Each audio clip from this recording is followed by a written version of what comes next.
Baking చేసే పని లేకుండా చాలా ఈజీగా చేసుకునే బిస్కెట్స్ని ఈ వీడియోలో చూపించబోతున్నాను. హాయ్ అండి, నమస్తే.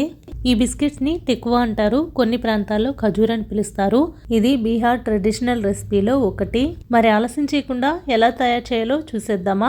వీడియోని పూర్తిగా చూసేయండి. అన్నట్టు మీలో ఎంతమందికి ఈ రెసిపీ గురించి తెలుసు అనేది తెలియచేయండి. బిస్కెట్స్ లాంటి ఈ టెకువాని తయారు చేయడానికి 2 కప్పుల మైదాని ఒక మిక్సింగ్ బౌల్లోకి తీసుకుని అదే కప్పుతో అరకప్పు ఉప్మా రవ్వ. కొంతమంది రవ్వ చాలా తగ్గించో లేదంటే అసలు వేయకుండానో చేస్తారు, కానీ మనకి బిస్కెట్ లాగా క్రిస్పీగా రావాలంటే మాత్రం ఈ మాత్రం రవ్వ వేసుకోవాల్సి ఉంటుంది. వీటితో పాటుగా ఎండు ద్రాక్ష కొన్ని, అలాగే కొన్ని ఎండు కొబ్బరి ముక్కలు, కావాలనుకుంటే జీడిపప్పు కూడా వేసుకోవచ్చు. ఇందులో 1 టీ స్పూన్ సోంపు, కొంచెం యాలకుల పొడి వేసుకోవాలి. వీటితో పాటు రవ్వ ఎంత క్వాంటిటీ అయితే వేసామో అంతే క్వాంటిటీలో నెయ్యిని కూడా వేసుకోవాలి.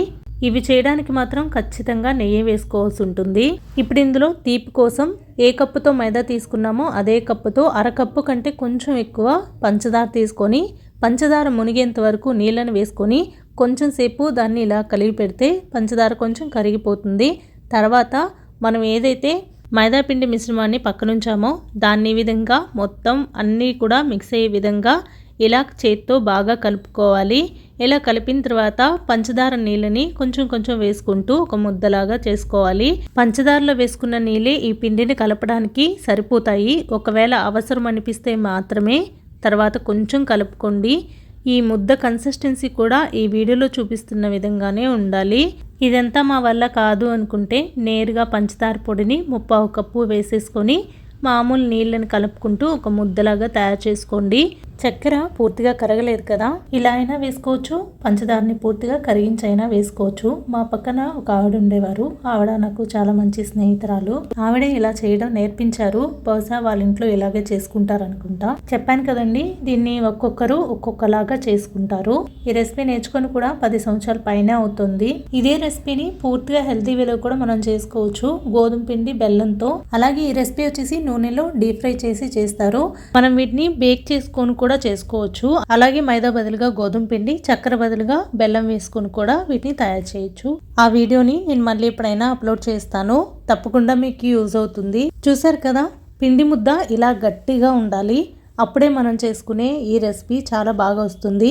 ఈ విధంగా పిండి అంతా కూడా కలుపుకున్న తర్వాత ఇలా చిన్న చిన్న ముద్దలుగా తీసుకొని ఇక్కడ వీడియోలో చూపిస్తున్న విధంగా చేత్తో మనం ఇలా ప్రెస్ చేసుకోవాలి. వీటిపైన మనం ఫోర్క్తో డిజైన్ కూడా చేసుకోవచ్చు. నేను నార్మల్గా చేసేసాను.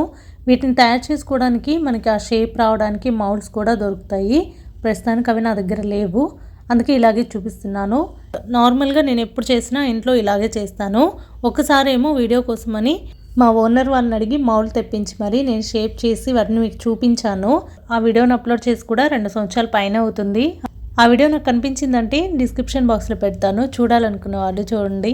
అంటే యూజ్ అవుతుందని. అందులో నేను చేసిన రెసిపీ వచ్చేసి గోధుమ పిండి అలాగే బెల్లం వేసి చేశాను. డీప్ ఫ్రైడే అయినా కూడా కొంచెం వేరుగా చేసుకోవాలనుకున్నప్పుడు బాగా ఉపయోగపడుతుంది. అయితే రెసిపీలోకి వచ్చేద్దాము. ఇక్కడ మీరు చూస్తున్నారు కదా, ఇవన్నీ కూడా షేప్ చేసిన తర్వాత నూనెని బాగా కాగనిచ్చి షేప్ చేసుకున్న టెకువాలన్నీ కూడా ఇలా ఒక్కొక్కటిగా నూనెలో వేసేసి ఒక 10 నిమిషాల పాటు హై ఫ్లేమ్లో వేగనివ్వాలి. తర్వాత లో ఫ్లేమ్లో పెట్టేసి రెండో వైపుకి కూడా తిప్పి ఒక 5 నిమిషాల పాటు లో ఫ్లేమ్లో వేగిన తర్వాత మళ్ళీ హై ఫ్లేమ్లో పెట్టుకొని ఇలా 2 వైపులా కూడా లో ఫ్లేమ్లో ఒక 5 నిమిషాలు, హై ఫ్లేమ్లో 10 నిమిషాలు పెట్టుకొని వేయించుకోవాలి. ఈ విధంగా మంచిగా గోల్డెన్ బ్రౌన్ కలర్ వచ్చిన తర్వాత వీటిని తీసేసుకోవాలి. తయారు చేసుకున్న ఈ టెకువాలన్నీ కూడా ఇలాగే నూనెలో వేయించుకున్న తర్వాత తయారు చేసుకున్న ఈ టెకువాలన్నీ కూడా పూర్తిగా చల్లారనిచ్చి ఎయిర్ కంటైనర్ డబ్బాలో పెట్టుకొని 10 నుంచి 15 రోజుల పాటు నిల్వ చేసుకోవచ్చు. అంతేనండి, తయారైపోయాయి. చాలా ఈజీగా చేసుకునే బిస్కెట్స్. అదేనండి బీహార్ ట్రెడిషనల్ రెసిపీ టెకువా. ఈ వీడియో మీకు ఎలా అనిపించిందో అనేది తప్పకుండా తెలియచేయండి. ఈ రోజుకి ఇంతే వీడియో. మళ్ళీ మరో వీడియోలో కలుస్తాను. అంతవరకు నమస్తే. Thank you for watching.